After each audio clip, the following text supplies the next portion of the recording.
আজকে রান্না করছি পোস্ত মুরগি। সেজন্য 1200 গ্রাম চিকেন আগেই ধুয়ে জল ঝরিয়ে রেখেছিলাম। এখন অল্প অল্প করে চিড়ে দিচ্ছি যাতে নুন মশলা ভালো করে ঢোকে।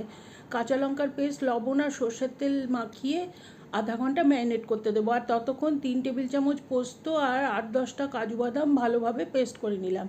এখন কড়াইতে সর্ষের তেল গরম করে 3টে এলাচ, 2টো শুকনো লঙ্কা ফোড়ন দিয়েছি। ফোড়নের সুন্দর গন্ধ বেরিয়ে গেলে 2টো মিডিয়াম সাইজ পেঁয়াজ স্লাইস করে দিয়েছি, সেটা ভেজে নিলাম। আর দিয়ে দিলাম 1 টেবিল চামচ আদা রসুন বাটা, একটা মিডিয়াম সাইজ পেঁয়াজের পেস্ট, একটা টমেটো বাটা।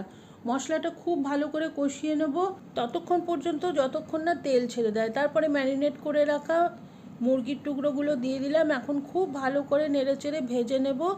একটু কালার চলে আসার পরে লবণ দিয়ে ঢাকনা দিয়ে 10 মিনিট রান্না হতে দেব। তারপরে পোস্ত আর কাজুর পেস্টটা দেবো, সামান্য একটু জল দিয়ে ঢাকনা দিয়ে আবারও 10 মিনিট রান্না করে নেব কাঁচা লঙ্কা দিয়ে পরিবেশন।